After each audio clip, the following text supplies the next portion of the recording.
Joining me now to talk about ADS-B and a lot of other issues as far as the regulations are concerned is Ric Peri from the Aircraft Electronics Association. Ric, thanks very much for being with us again on Aero-TV. This has become an annual event for us. Thank you, enjoy it. We're, what, 1,150 days out from the day the mandate kicks in and people have to have this equipment in their airplanes. Where is the regulation standing right now, and kind of what's going on in Washington surrounding the mandate for 2020 equipage? Well, it's about 1,170, 1,180 work days. Work days. You know, so we've got to back out the weekends and holidays and all that stuff. But it's a good measure, and so you know we know that the clock's ticking. We know that time's arriving. And probably the biggest thing in Washington is the FAA's commitment to get out of the way. That's an unusual thing from the FAA. It is a hugely unusual thing, but the reality is that they want to make sure they are not an impediment to the 2020 deadline. We don't want to get to December 31st and for industry to stand up and say, well, we would have made it if they had gotten out of our way. And so the Deputy Administrator, Mr. Whitaker, has made it perfectly clear the FAA will not be an impediment to moving forward. And if you look at the policies, the guidance, the materials, it's all been how to get this equipment installed. So let's talk about some of those specifically then. What policies has the agency put in place that will help streamline that process? Well, the big thing is the communications, first of all. As you know, we've had huge participation from the FAA here, talking about ADS-B. They've supported all of our regional meetings. A year ago, we had almost a 50% failure rate in installations, non-compliant installations. Today we're down to about 20%, and it's through education and outreach. And I give the FAA a lot of credit for that. They've really brought that down a lot, working with the test set manufacturers and issues like that. The challenge is that it makes it difficult for the independent A&P to be able to do those installations because of the test equipment, the parameters, the knowledge, skills, and abilities it takes to install these. It's not your father's transponder. There's a lot more to it than that, and that's become a challenge for it. The FAA has highlighted the policies on field approval. We're seeing more and more field approvals coming about. They're working to fix that. The flight manual supplements that are required for every installation, they're improving that process. We have found where unintended consequences, where ADS-B overlaps into RVSM or ADS-B overlaps into TCAS. We're seeing some unintended consequences there. The FAA is resolving those conflicts in a timely manner. And so basically they're putting the resources out there to make sure that items are resolved as quickly as bureaucratically as possible in a way so that industry can't stand up and say, the reason we didn't make the deadline is because of you. And that's a big change. Very big change. We talked about earlier this week in the corridor, which is one of the great things about these shows, is you run into guys like Ric Peri and say, let's talk about some of these issues. And you were talking about kind of the advantages that pilots see in the cockpit when they're equipped with ADS-B out and ADS-B in. And it's really something that until you've gone out and flown it, you don't know really what's out there. Very much so. You know, along with being a technician, I am a pilot, okay? And you know, we've spent a lot of time focusing on the 1,200 days we have left. We've been focusing on that December 31st, 2019. As the installers, we can't count to January 1st. We have to be done before January 1st. So our deadline is December 31st. And we've spent a lot of time really focusing on that regulatory compliance piece. That's fine, I understand that. We have 4 years to be regulatory compliant. the shops that have a minimalistic cockpit, you know, the airplanes out there that, you know, whether it be a Piper Cub or Cherokee 6 or Baron, where it's a minimalistic cockpit. These folks are going to do the UAT installations probably during the maintenance cycle in 2017, 2018, or 2019. They need to schedule it today, but that's probably when they're going to do it. What's interesting is, if you're in the high density area of the eastern seaboard, the Gulf Coast, Texas, or the West Coast, you shouldn't be looking at the minimum regulatory compliance, okay? The regulatory compliance gives you access to airspace, that's all. It doesn't give you technology. It doesn't give you benefit. It doesn't give you fun. and that's the missing piece here. If all you're looking to do is meet regulatory compliance and tick off a box, I got that. But why not tick off the box and enjoy the technology at the same time? You know, to be flying and to have traffic. I was out flying last week, and you know, we had a gyrocopter doing operations in the same general airspace, and he's not talking to anybody, we're not talking to anybody. I'm doing air work, he's doing air work, but all of a sudden he pops up on traffic and I know he's there. Made it so much more fun. The other piece of it is acquiring traffic. You know, you're on the radio, you're in the pattern, somebody calls downwind, you got 2 miles to search to try to identify that target. When you have traffic in the cockpit, it tells you within a few meters where that traffic is. It's immediate visual acquisition, if you will. It's just more fun. And I think that's the thing that, you know, the pilot community needs to look at. Yes, I have a regulatory requirement. We're going to modernize the surveillance system, which is all this is. It's modernization of the surveillance piece. But what's interesting is it's an opportunity. And it's an opportunity to really embrace modern technology that makes flying more fun.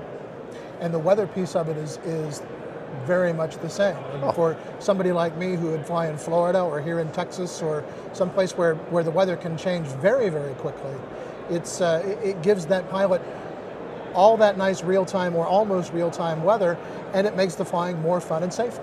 Well, you know, I remember flying cross-country, oh goodness, back in the 80s, and I would pick my hotels based on who had the Weather Channel. You know? Because I was doing cross countries, I would get a quick weather brief 4 hours before my stop. Right. Well, that wasn't any good. And now I have real-time weather through my entire range, and I can see the pop-ups. I can see, do I need to deviate north or south or east or west? So it makes it more fun.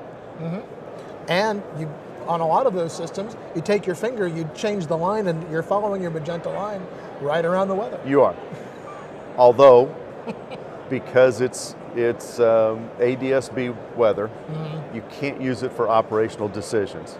Okay. So it's situational awareness, but you're right. When you recognize it, you can move it away. The last thing you want to do is take that magenta line and move it to a very small window. Right. Because you don't know how old that weather is. What are some of the regulatory considerations on things like that? Because a lot of pilots will do just that. They think, I've got weather in my cockpit, it's right there on my iPad, I can navigate around it using this, and yet that might be something that, obviously that's something that the regulators have said, no, you really shouldn't do that. That's correct. If you go to the FAA's Aeronautical Information Manual, it has a section on there on active weather and what you can do with weather. The weather products on ADS-B-In are for advisory only. They're for situational awareness that give you a better picture of what's going on around you. You can't use them for critical decision making. it's not active weather. One of the very early conversations we had was where the shops would call and say, hey, I've got a customer that has a radar in their airplane, they want to take the radar out, replace it with the subscription weather services. That's not active weather. It's good weather, it's good information, it's not active weather. And that's the challenge we face with putting weather in the cockpit. The good news is that we have a visual picture of where we are and where we're going and what we're going to be facing. The bad news is it gives us a sense of accuracy that isn't justified. That weather may be 10, 15 minutes old, and as we both know from flying in Florida, that could be an entire thunderstorm. Oh yeah. So it's a good idea, but you don't want to use it for flying in IMC or in some other arena. It's still for advisory only. Let's talk about how ADS-B and the regulatory environment is affecting the acceptance of unmanned aerial vehicles, because that's another huge segment not only of aviation that's coming up, but also of this industry, because a lot of this technology we're seeing here is going to be very much applicable to the UAVs. Not enough, in a short answer. We have a absolutely exploding technology right now with, unfortunately, an extreme lack of interface with aviation. Okay? We were talking about the rulemaking that's in effect right now, and I encourage everybody to pay attention to the UAS rule. Not necessarily as a UAS operator, which is where most of the comments are coming in from, but rather an aircraft's interface with the UAS, or the RPAS, the remotely piloted vehicle, because that's the environment where we have to deal with them. When you look at the proposal, and a lot of it's congressionally directed, we have hobbyists that are still regulated under Part 101 of the regulations. I'm not sure everybody who buys a remotely piloted vehicle or a model airplane fully understands that they are in fact regulated by the federal aviation regulations. I think that's one of the things personally that I find missing in the NPRM, the Notice of Proposed Rulemaking, is that there is no labeling requirement from the FAA to the modelers, the hobbyists, that say, oh, by the way, go have a good time, fly this according to the AMA criteria, but you're regulated under Part 101 of the regulations. They've proposed the non-hobbyist rule, which is Part 107.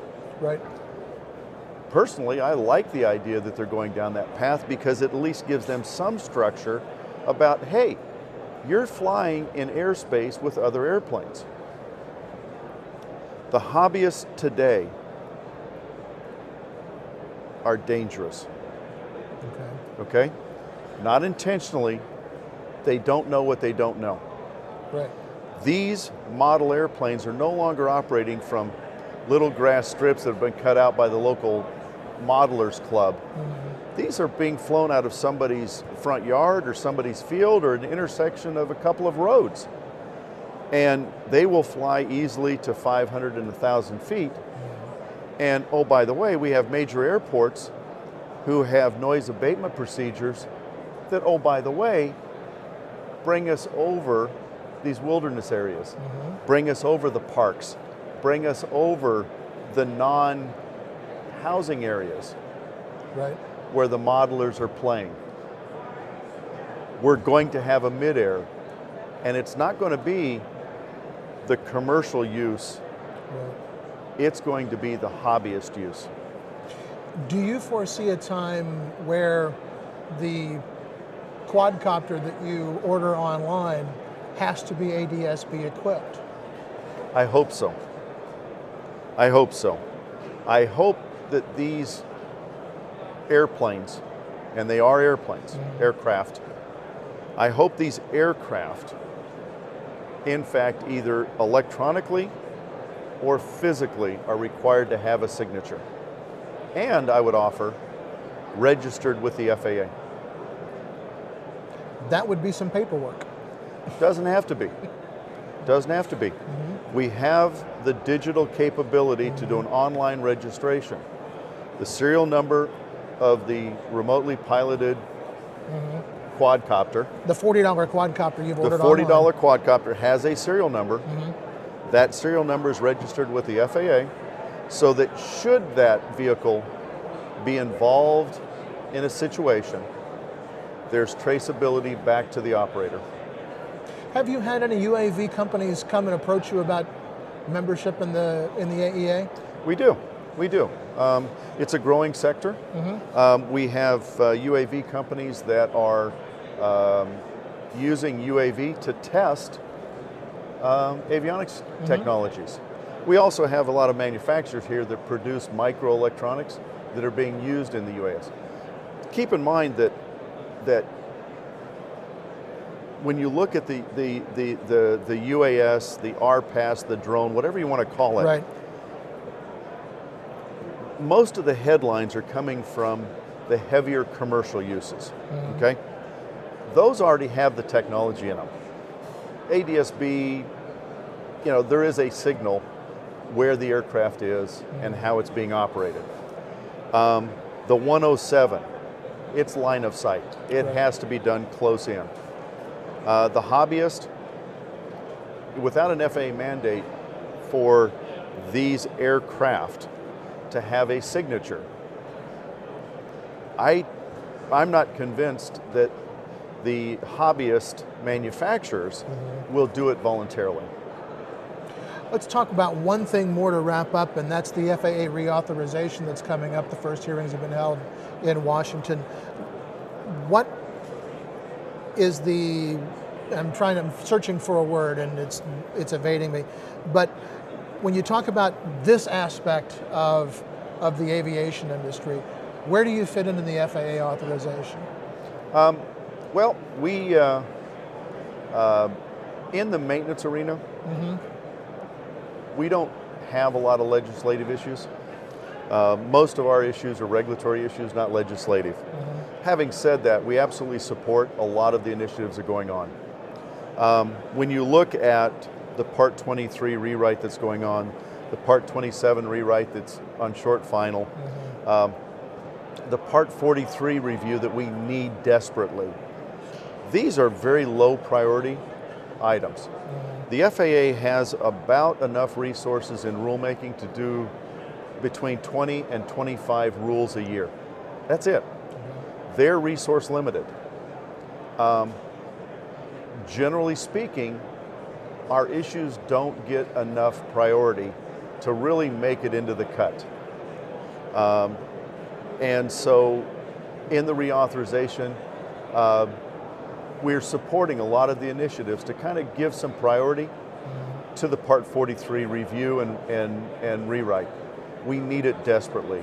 I don't think there's anybody out there that would not agree that the 1940s and 1950s appendices that are in Part 43 for preventive maintenance and major minor and these things for alterations are current. And yet we can't get the priority to really open up Part 43 and modernize it. We make these efforts in the certification rules. We have an entire floor here of new technology, and I'm trying to install them in a 1940s regulation. It doesn't fit. And so, what are the challenges with ADS-B coming right back around? It's the 1940s foundation that I'm trying to shoehorn 2015 technology into. And rightly so, it frustrates industry, it frustrates the FAA inspectors in the field, and honestly, it frustrates headquarters because they only have so many resources. Well, Rick, it's always great to talk to you. I always look forward to this particular interview here at this show. It's enlightening to know what's going on in Washington from somebody who has to go and play in that arena. And sometimes I envy you and sometimes I don't. But thanks very much for taking some time to talk to us today. Absolutely, thank you.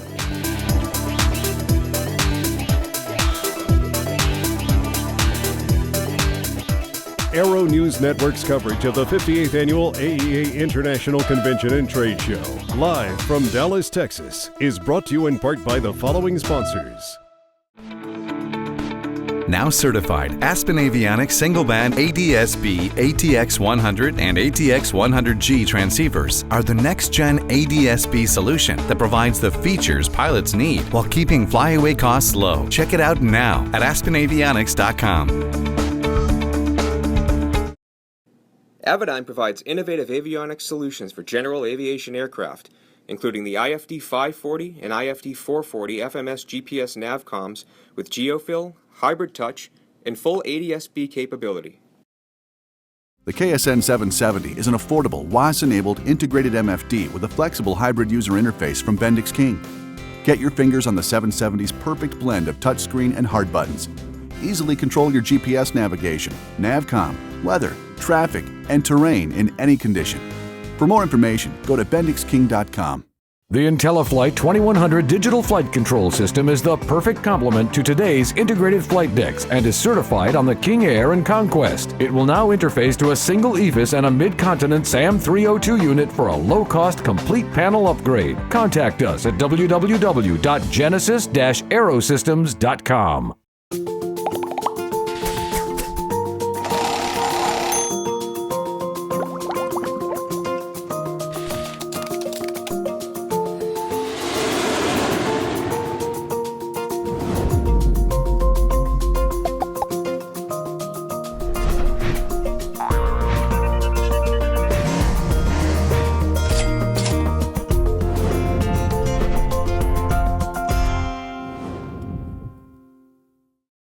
An interactive links application is available in the Apple and Android app stores. This free app is a virtual simulation of the Lynx NGT 9000 touchscreen cockpit display that lets pilots interact with the unit as if they had a real system in their hands.